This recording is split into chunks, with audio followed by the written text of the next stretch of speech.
Nos encontramos en la mesa de trabajo con Eduardo Díaz Acevedo, presidente del Comité de Gremios, a quien le agradecemos enormemente haber madrugado con nosotros aquí en Enfoque Digital, pero sobre todo haber madrugado con toda la comunidad de Barrancabermeja que está esperando saber de usted, su líder gremial, cómo ha sido el impacto de la economía local en el puerto petrolero. Don Eduardo Díaz, bienvenido a Enfoque Digital. Muy buenos días, Sandra. Un saludo muy especial para usted, para todos usted y para los seguidores del Enfoque Digital. Don Eduardo, ¿hemos tenido impacto o no hemos tenido impacto en la economía local? Y además de eso, usted tiene una propuesta para el sector bancario. Cuéntenos un poco de qué se trata esta propuesta para el sector bancario y cómo podemos articularla con la situación que en este momento están viendo miles y miles de personas en territorio nacional, del cual Barrancabermeja no es la excepción.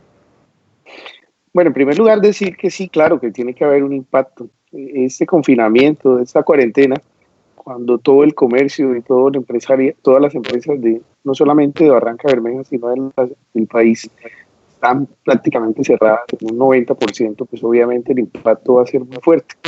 Esperaremos que al final la Cámara de Comercio, a través de su Centro de Investigaciones Económicas, Competitiv, así como también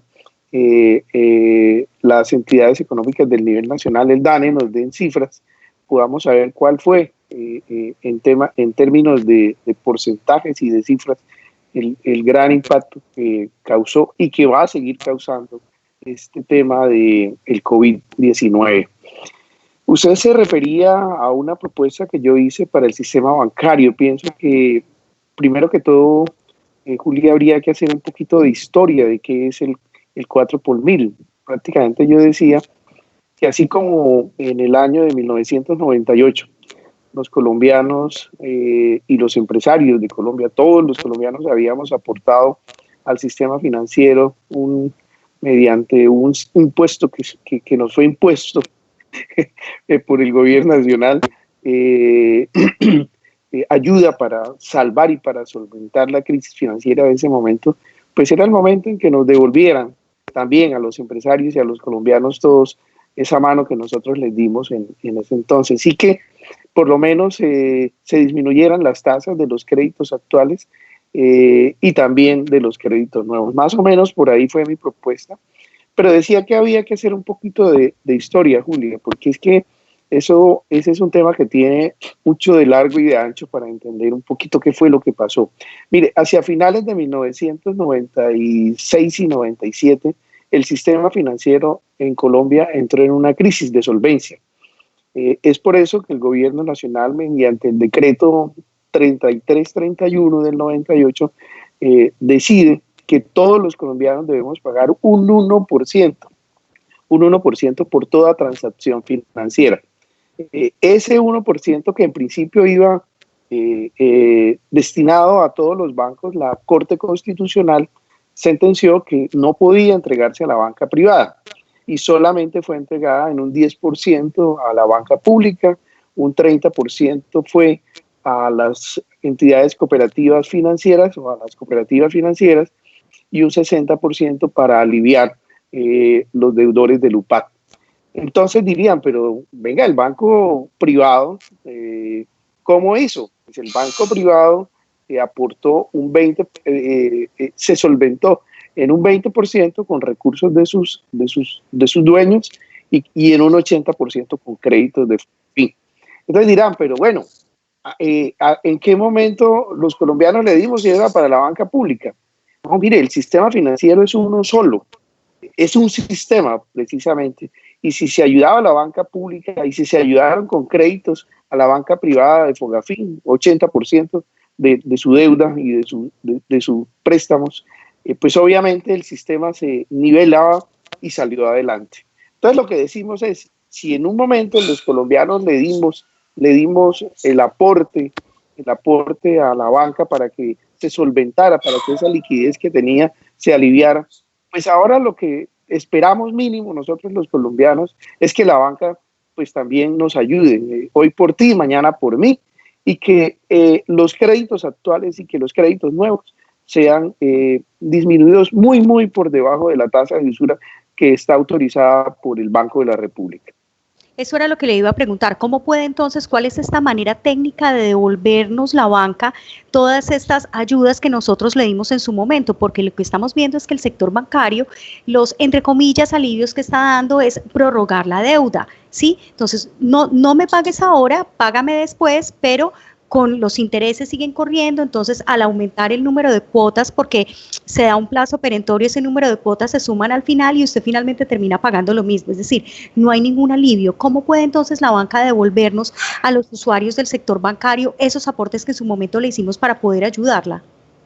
Sí, correcto, el alivio es cero, usted hizo un análisis muy claro y es así, o sea, porque al final lo que nos están es prorrogando o aplazando los pagos, pero es que los colombianos y los empresarios todos estamos en estos momentos sin ingresos, la mayoría de las empresas están sin ingresos, entonces al no haber ingresos se mantienen unos costos fijos, unos costos de nómina, unos costos financieros, unos costos de arriendo, unos costos de servicios públicos que siguen corriendo y que nos va a tocar contra un ingreso que no es ninguno, contra cero ingresos.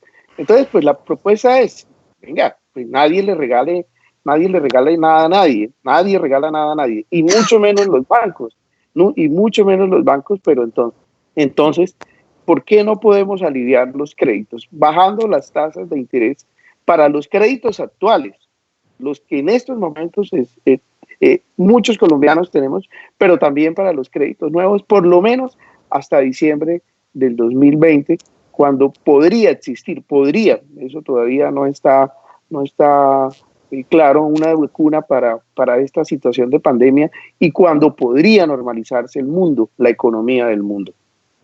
Don Eduardo, mientras los bancos nos pudiesen entregar una solución, mientras ellos se sientan y disertan si efectivamente les sale rentable o no, y si pueden entregarnos o no pueden entregarnos una solución, desde nuestros pequeños y medianos empresarios, ¿qué soluciones pueden ir teniendo? Con usted ya habíamos tenido un diálogo aquí en Enfoque Digital y usted nos decía algo muy interesante, y es que una de las principales cosas que tiene que hacer el sector gremial es tratar de disminuir lo más que se pueda aquellos gastos fijos, pero además de eso, la alcaldía distrital, el gobierno distrital también puede hacer sus aportes disminuyendo o generando el menor impacto posible en estos impuestos tributarios que se le tienen que entregar. Pero mire, yo no pienso que sea muy poco rentable el que los bancos decidan bajar las tasas de interés. El sistema financiero en Colombia es una de las mejores, es uno de los mejores negocios. Mientras la economía del país el año pasado creció en un 3%, el sistema financiero creció en un 8%. Así que un poquito menos que reciban, pues eso les va a seguir siendo rentable y les va a seguir siendo atractivo el seguir en el sistema en el país. De hecho, dicen que el mejor negocio en el mundo es el petróleo, pero mire que aquí en Colombia el mejor negocio del mundo, el mejor negocio del país es la banca, está por encima del petróleo. Como le decía, creció muy por encima de lo que creció el país. Entonces, eso les va a ser rentable de todas formas. Yo pienso que es un poquito de ponerse la mano en el corazón los dueños de los bancos privados y el sistema financiero público para que aporten a esta situación tan difícil que estamos viviendo los colombianos. Usted hace mención a algo, y claro, mi invitación, y creo que lo habíamos conversado en una entrevista que tuvimos al inicio, o la semana anterior al inicio del confinamiento, de la cuarentena, y es hacer una invitación al gobierno municipal para que también ayude. Y pienso que puede hacerlo no solamente aplazando el pago de los impuestos de industria y comercio y predial, sino también permitiendo, por ejemplo, en el caso del impuesto predial, que se mantengan los descuentos por el pago anticipado. Estos vencían el 30 de marzo, ya hoy estamos a 16 de abril, no he leído hasta ahora de parte de la administración municipal, de parte de la Secretaría de Hacienda, básicamente, y del Consejo que tiene que también entrar en esta autorización, entiendo, alguna medida que vaya encaminada a esto. Y pienso que es sano. Al final, el municipio va a seguir, el distrito va a seguir recibiendo en sus arcas los recursos, pero nosotros los barranqueños podemos aliviarnos un poco si nos alargan el plazo y si nos permiten también que ese descuento anticipado se mantenga por lo menos hasta junio 30. Presidente, hemos visto ya el desespero de los comerciantes en la ciudad. Hemos visto el desespero de todos estos pequeños negociantes que han visto muy mermados sus ingresos y los hemos visto abocados otra vez a abrir sus negocios. Hay una cosa clara y es que no está prohibido abrir los negocios, lo que sí está prohibido, digamos, que es acercarse a ellos. Sin embargo, hay algunos que se están atreviendo a permitir el ingreso de sus clientes, a permitir este flujo de clientes y esta circulación constante de clientes. ¿Hay algún tipo de llamado, hay algún tipo digamos que de palabras para estas personas? Porque pues uno entiende que la necesidad los aboca a este tipo de cosas, pero también está por el otro lado la seguridad y la salubridad de todos los barranqueños. Sí, uno entiende el desespero, Julián, y es normal porque pues, de eso vivimos, ¿no? Y no hay vida si no hay empresas y las empresas permiten precisamente que la economía del mundo se mueva, pero también hay que proteger la vida. Entonces el llamado es a tener un poquito de paciencia, a aguantar un poquito más. Por eso interesante que de enfoque digital se permita que nosotros, quienes representamos a la clase gremial de la ciudad, podamos hacer propuestas. Algunos pensarán que son propuestas demasiado ambiciosas, pero yo creo que no. Y el gobierno nacional y si los gobiernos locales entienden la situación de los empresarios, yo pienso que se puede lograr hacer acuerdos que permitan que las empresas subsistan después del COVID, porque el tema no va hasta la cuarentena, el tema va mucho más allá. Entonces el llamado es a aguantar un poquito y a tener de verdad en esa paciencia un poquito de responsabilidad. Hay unas excepciones que el gobierno nacional ha definido y ha decretado. Esas excepciones pues son muy claras y definen qué empresas pueden y qué empresas no pueden en estos momentos prestar servicios, bienes y servicios. Y más allá no se debe hacer, porque al final la responsabilidad está en preservar la vida de ellos y también la vida de los demás, de todos. Y pues en ese orden de ideas hay que esperar.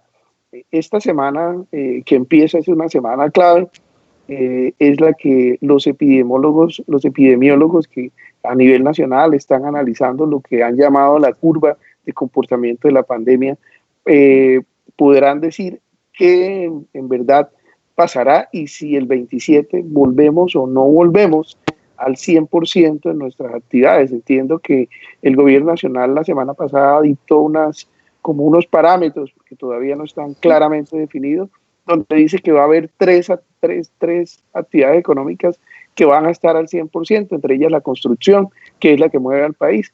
Pero al final yo creo que antes del viernes vamos a saber muy bien qué es lo que va a pasar. Si se levanta, si no se levanta, si va a haber más actividades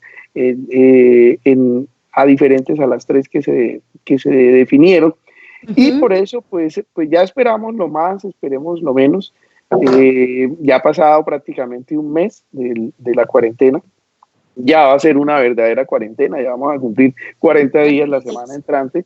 Y entonces, pues por ahora sigamos esperando, sigamos aportando. Yo pienso que ese es el llamado a todos los comerciantes, a todos los empresarios. Sigamos aportando a esto en este gran esfuerzo conjunto, en este gran esfuerzo nacional por detener la pandemia, y esperemos un poquito, pero también vamos a esperar, Julia, y ese es nuevamente el llamado, que tanto el gobierno nacional como los gobiernos regionales y locales nos apoyen, nos den la mano a los empresarios y a los comerciantes, porque los vamos a necesitar. ¿Qué hacemos si al final de la pandemia pues estamos vivos?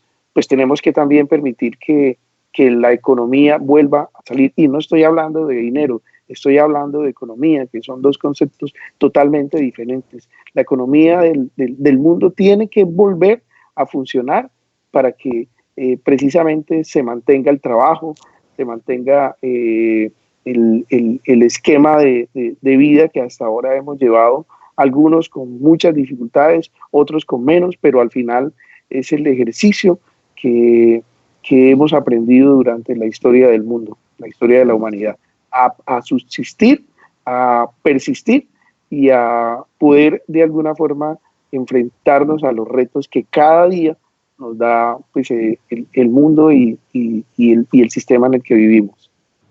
Presidente, el sector del agro, el sector obrero y el sector de la manufactura son los 3 sectores de la economía nacional que podrían comenzar a reactivarse este 26 de abril una vez el presidente de la República levante la cuarentena preventiva obligatoria. Eduardo Díaz Acevedo, presidente del Comité de Gremios de Barranca Bermeja, muchísimas gracias por habernos acompañado hoy en Enfoque Digital. Fue un gusto. Bueno, Julia, a usted por su invitación. Espero poder seguir acompañándola y esperemos todos, ese es el mensaje, tener mucha esperanza, mucha fe de que todo va a salir bien. Yo pienso que es eso, por sobre todo, lo que debemos tener, fe y esperanza, que Dios nos acompañe y que al final podamos estar todos vivos y todos muy bien.